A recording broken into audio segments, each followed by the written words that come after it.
Hello again, here's another A-level maths video. We're looking at section 3.5 of the Pure Year 1 textbook. We're going to continue the work on inequalities that we've been doing, but this time we're going to introduce ourselves to quadratic inequalities. So here's the first question for you to think about here. I've put quite a simple quadratic inequality on the screen there, and I've put four possible answers. I'd like you to work out which one of those four is the correct answer, please.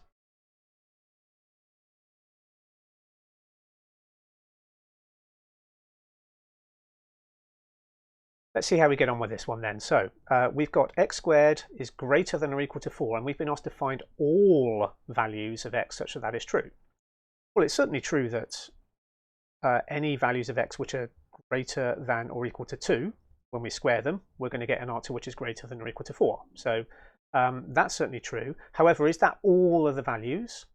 Well, if we look at the x values such that x is less than or equal to -2, if we square any value which is more negative than -2, we are going to get a value which is greater than 4. So it means that these values also need to be included as well. So we're looking at anything in here or in here. Or in other words, these values together with these values, we need the union of these two sets, and that is our answer. Okay, did you get that one right? So just one thing I want to point out here before we kind of move on, which is that an obvious thing, a natural thing you might have wanted to do with this situation is to just take the square root of both sides of the inequality. And if you do that, of course, you might end up with just kind of this conclusion that x is greater than or equal to 2. But we'd have lost some of these values here, right? So with inequalities, with quadratic inequalities in particular, one thing you are not allowed to do is just take the square root of both sides and expect to have all of those solutions still with you. We need to think of a different way to approach these things. So how are we going to approach these things then? Well, the way we're going to look at in this video, and the way it does it in the textbook, is we're going to consider the graphs of these functions. I put a question on the screen for you here to have a think about. There's a graph of an equation, a quadratic equation there on the screen. I'd like you to answer the questions which are on the screen and see how it might link to a quadratic inequality here.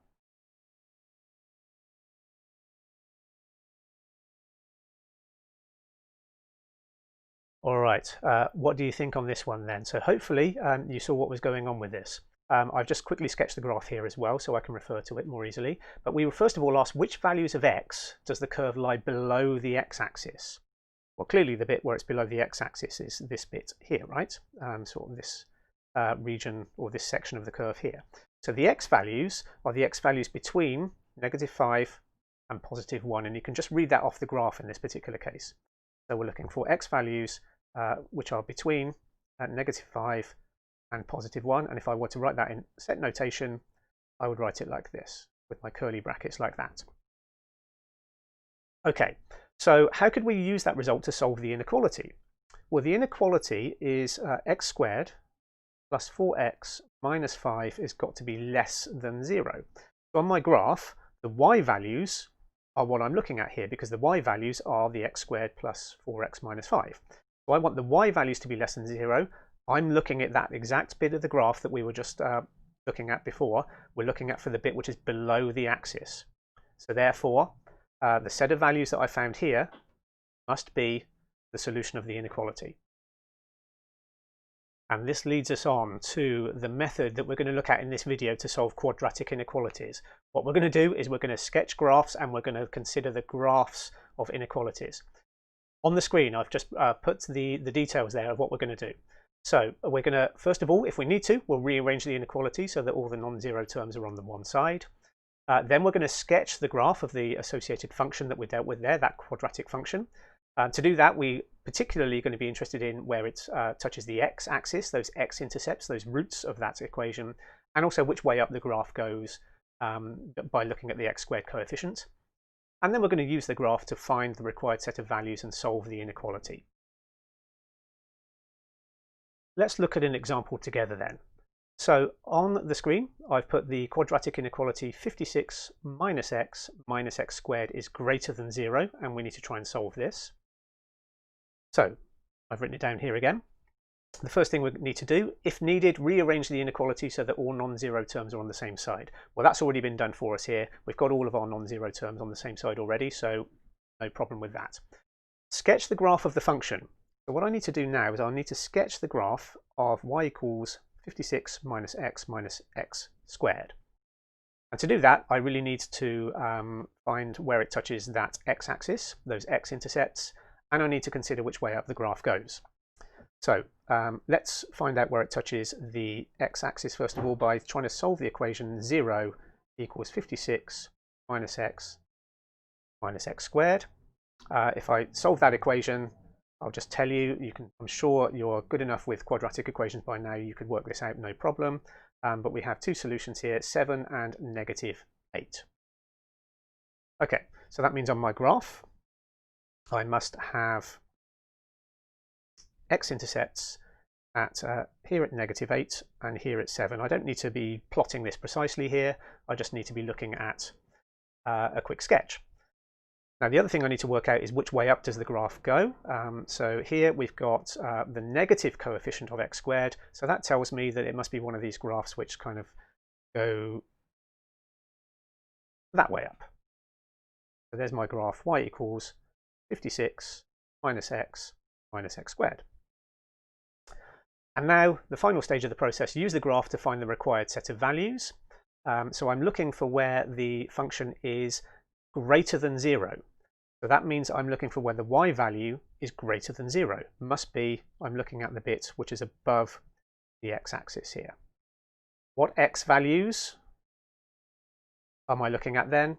I'm looking at the x values which are between negative 8 and positive 7. So writing that in set notation, there is my answer right there. Did that make sense? Okay, so please do go back, re-watch, pause the video, think about it if you need to, and when you're ready, on the screen there is a question for you to have a go at yourself.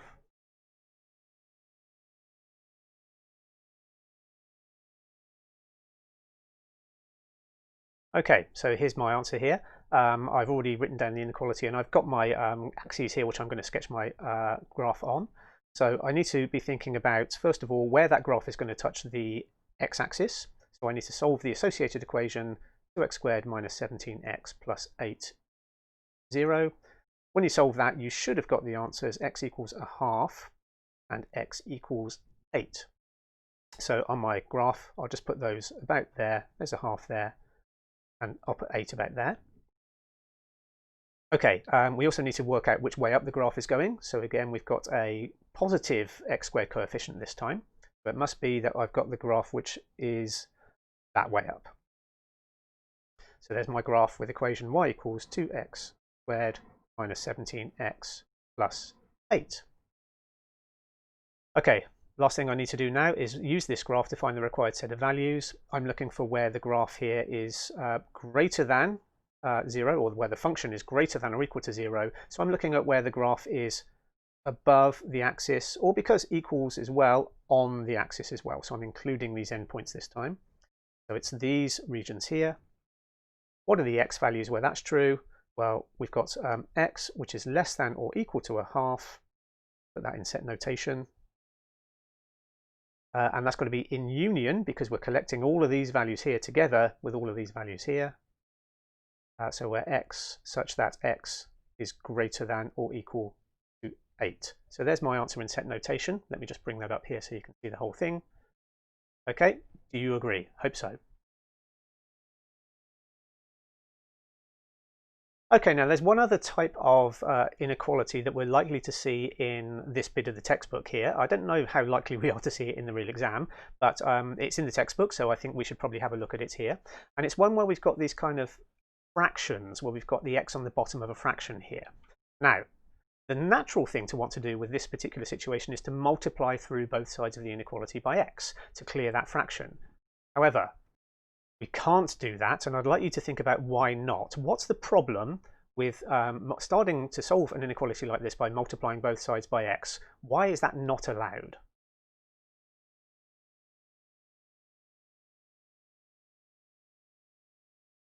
What are your thoughts then? Why can't we do this? Well, hopefully you have the idea, well, x could be positive here, or it could be negative. And if x is positive, then if we multiply both sides by x, then the inequality symbol is just going to stay as it is, because of course we can do that to both sides of an inequality. But if we multiply both sides of an inequality by something negative, we have to reverse the direction of the symbol. And we don't know whether x is positive or negative. It could be either, right? So there's no way we can multiply through by x in this situation. So that's the reason why we can't start by multiplying both sides by x. So one thing we could do instead is we could actually multiply both sides by x squared. Now, of course, x squared, even if x was positive or negative, x squared is still going to be a positive number, right? It can't be negative. So if we multiply both sides by x squared, we can avoid this problem. Let's just do it and see what happens. So the 1 over x times x squared, I think, just becomes x. And of course, the negative 2 times x squared becomes minus 2x squared. Okay, let's just see if we can actually now solve this inequality here. We've got ourselves a quadratic thing here. Now here we do need to rearrange it to get all the terms on one side. So let's do that here. Let's just add 2x squared to both sides. Okay, and then we'll think about sketching the associated curve with this here. So let's see if we can just do that here.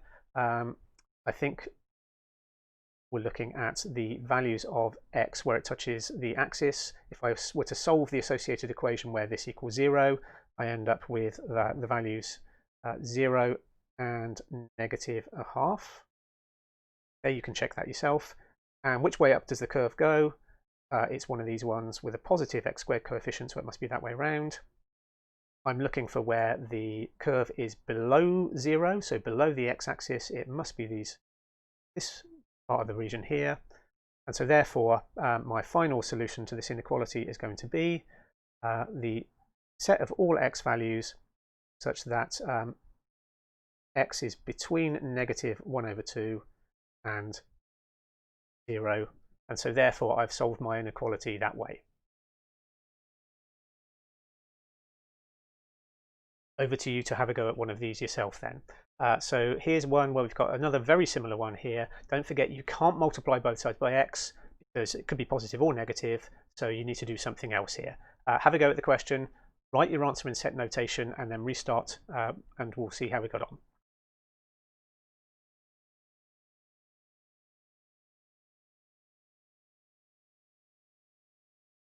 Let's go through it together then.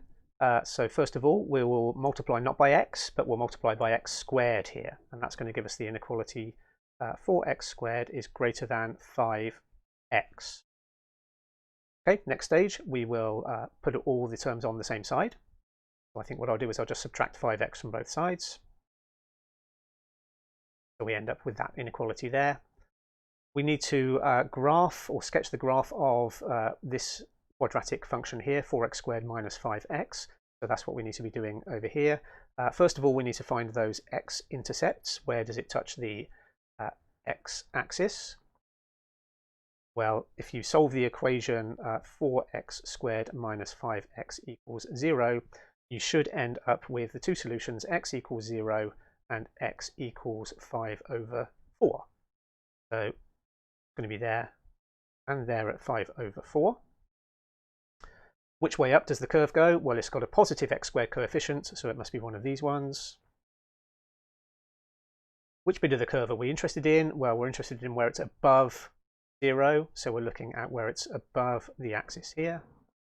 It's that bit of the curve there, together with that bit of the curve there. And what are the x values that we're looking at there? Well, we're looking at x values which are less than 0 or greater than 5 over 4. So in set notation, we've got x such that x is less than 0 in union with the x values such that x is greater than 5 over 4, and there is the answer you should have got. So how do you feel about solving quadratic inequalities here? You can't just do what you wouldn't want to do really and just treat them exactly like equations and start taking square roots of both sides and doing all that kind of stuff. You need to be a bit clever about it, and this graphical approach is really the way to go, I would think, for these kind of questions. However, get yourself a bit more practice by looking at exercise 3 of the textbook, and then when we're ready, we'll be looking at the next section shortly.